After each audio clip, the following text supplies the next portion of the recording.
अगर मैं आपसे पूछूं कि आज इंडियन पॉलिटिकल स्फीयर में ऐसा कौन सा नेता है जो नरेंद्र मोदी का भी दोस्त है और राहुल गांधी का भी, जो ममता बनर्जी को अपनी दीदी मानता है और के स्टालिन, अरविंद केजरीवाल, कैप्टन अमरिंदर सिंह और सोनिया गांधी जैसे लीडर्स के साथ बहुत बड़े लेवल पर काम कर चुका है।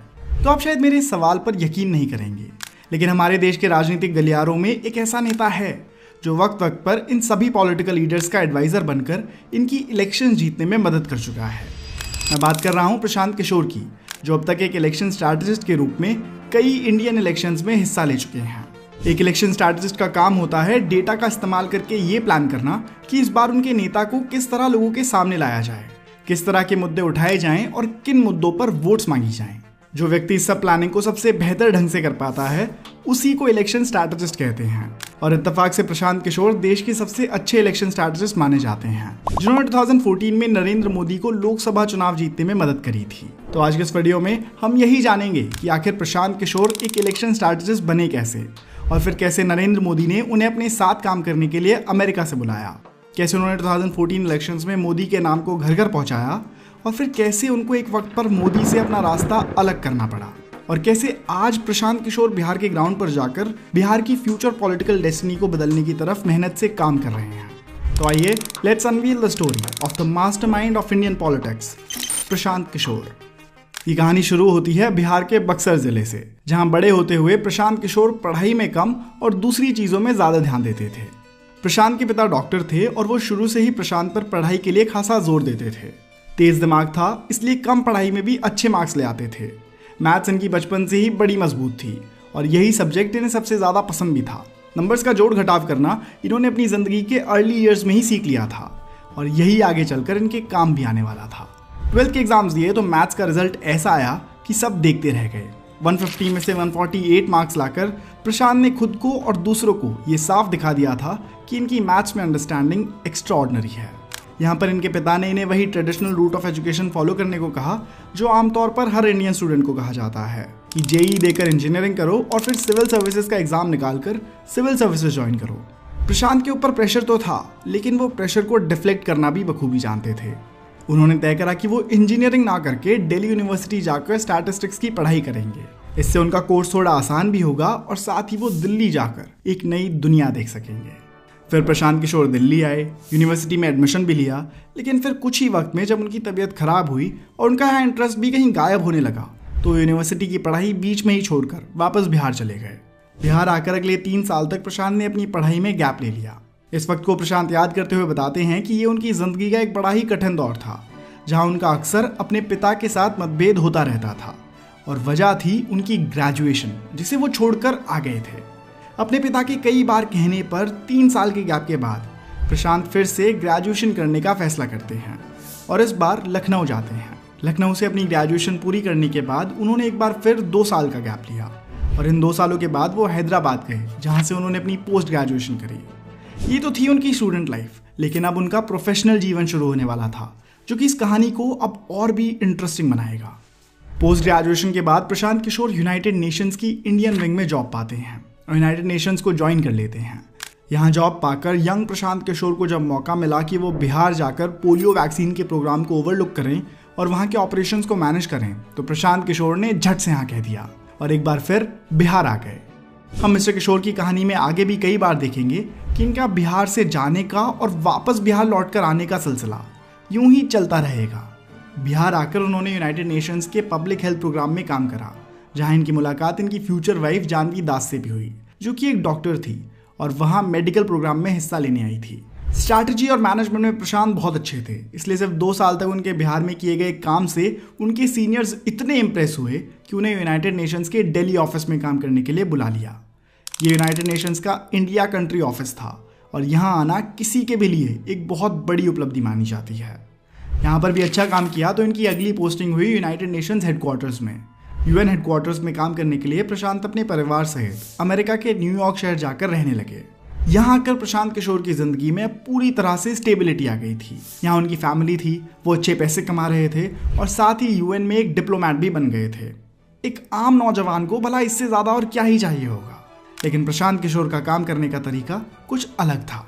यूएसए में रहते हुए प्रशांत को फील होना शुरू हुआ कि कि उनकी ऑफिस जॉब अब उन्हें ज़्यादा एक्साइट नहीं कर रही और वो सेम जॉब से बोर होने लगे हैं।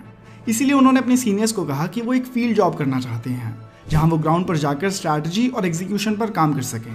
इसी के चलते फिर उनकी डेस्क तक एक ऑफर पहुंचा। अब उन्हें अफ्रीका की एक वेस्टर्न कंट्री में जाना था और वहां ग्राउंड पर काम करना था। प्रशांत किशोर ने इस अपॉर्चुनिटी को भी हाँ कहा और अफ्रीका पहुंच गए। कुछ वक्त यहाँ काम करा और जब ये काम भी पूरा हो गया तब इन्होंने अपने भारत देश की गुजरात स्टेट पर मैल न्यूट्रिशन से जुड़ा एक रिसर्च पेपर लिखा। इस रिसर्च पेपर में इंडिया की सबसे डेवलप्ड स्टेट्स का क्रिटिसिज्म लिखा हुआ था कि किस तरह देश की सबसे डेवलप्ड स्टेट्स में भी मैल न्यूट्रिशन कंट्रोल नहीं हो पा रहा है। जब प्रशांत का ये पेपर पब्लिश हुआ तो स्वाभाविक सी बात थी कि गुजरात के कुछ लोगों ने भी ये पेपर पढ़ा और यहीं पर प्रशांत किशोर की लाइफ स्टोरी का सबसे बड़ा ट्विस्ट आने वाला था। इनका लिखा हुआ ये पेपर उस वक्त के गुजरात के चीफ मिनिस्टर नरेंद्र मोदी पढ़ते हैं और जिस तरह से ये पेपर लिखा हुआ था उससे प्रभावित होकर इस रिसर्च पेपर के राइटर की खोज करते हैं। यहीं से नरेंद्र मोदी और प्रशांत किशोर के बीच की बातचीत की शुरुआत होती है।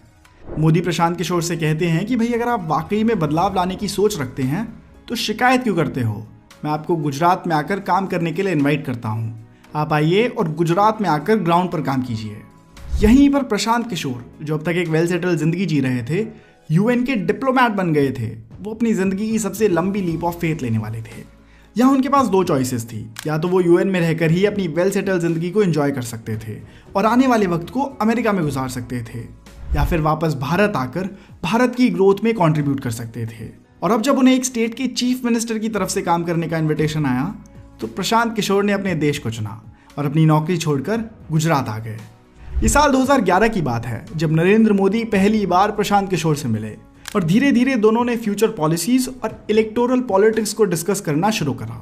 अगले ही साल 2012 में गुजरात इलेक्शंस होने वाले थे, तो सबसे पहले प्रशांत किशोर ने इसी प्रोजेक्ट पर काम करना शुरू करा। प्रशांत ने मोदी की कई तरह से मदद करी। सबसे पहले तो उन्होंने मोदी को सोशल मीडिया की रीच का पोटेंशियल समझाया और उन्हें फेसबुक और यूट्यूब को यूज करके अपनी बात आगे रखने की सलाह दी। साथ ही नरेंद्र मोदी की कुछ स्पीचेस भी ड्राफ्ट करने का काम करा।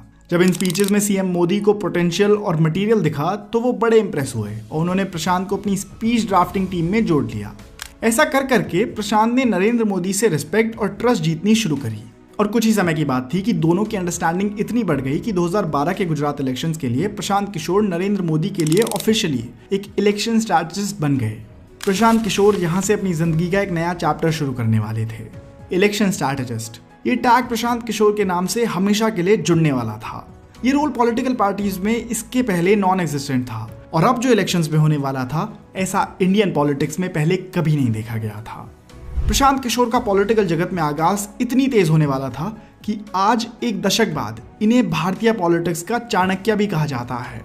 ये गुजरात इलेक्शंस ऐसे पहले इलेक्शंस थे जिनमें प्रशांत किशोर ने इलेक्शन स्ट्रैटेजिस्ट की भूमिका निभाई और नरेंद्र मोदी को एक बार फिर गुजरात का चीफ मिनिस्टर बनाने में मदद करी।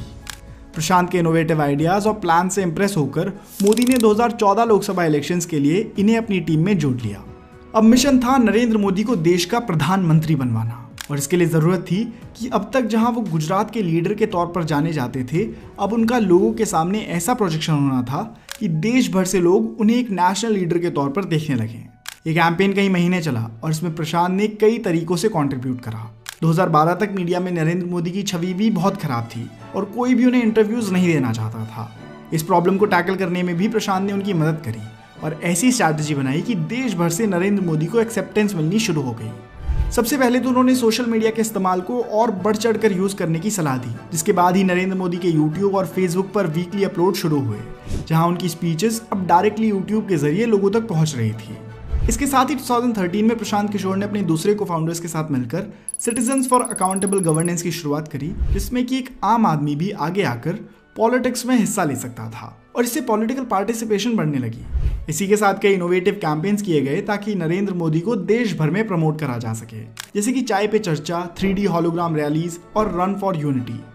2014 में लोकसभा चुनाव होते हैं, बीजेपी को बड़ी जीत मिलती है और नरेंद्र मोदी देश के प्राइम मिनिस्टर बनते हैं।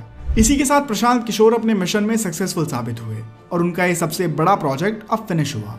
इलेक्शन रिजल्ट्स के कुछ ही महीनों बाद प्रशांत किशोर नरेंद्र मोदी के कैंप से थोड़ी दूरी बना लेते हैं और अपने अगले प्रोजेक्ट की तरफ बढ़ चलते हैं।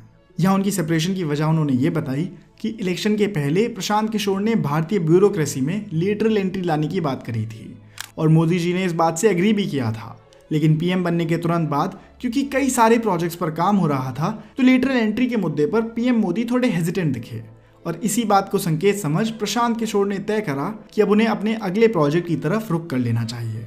2014 के नवंबर महीने में फिर प्रशांत किशोर नीतीश कुमार से मिलते हैं और यहाँ पहली मुलाकात से ही दोनों की अंडरस्टैंडिंग सही बैठ जाती है, जहाँ से फिर नीतीश कुमार प्रशांत को अपने कैंप में आने के लिए इनवाइट करते हैं और फिर यहीं से प्रशांत एक बार फिर अपना रुख बिहार की तरफ करते हैं और 2015 के बिहार इलेक्शंस में नीतीश कुमार के लिए इलेक्शन स्ट्रैटेजिस्ट बनने का काम करते हैं। प्रशांत किशोर की ग्राउंड की समझ और इलेक्शंस की समझ इतनी ज़्यादा थी कि उन्होंने नीतीश कुमार को ये इलेक्शन जीतने में मदद करी और फिर नीतीश कुमार ने सीएम बनने के बाद प्रशांत किशोर को advisor for planning and programme implementation बना दिया। इस पोजीशन पर आकर अब प्रशांत किशोर पहली बार किसी सरकार में रहकर काम कर रहे थे। यहाँ रहकर उन्होंने बिहार की राजनीति को और गहरे ढंग से समझा।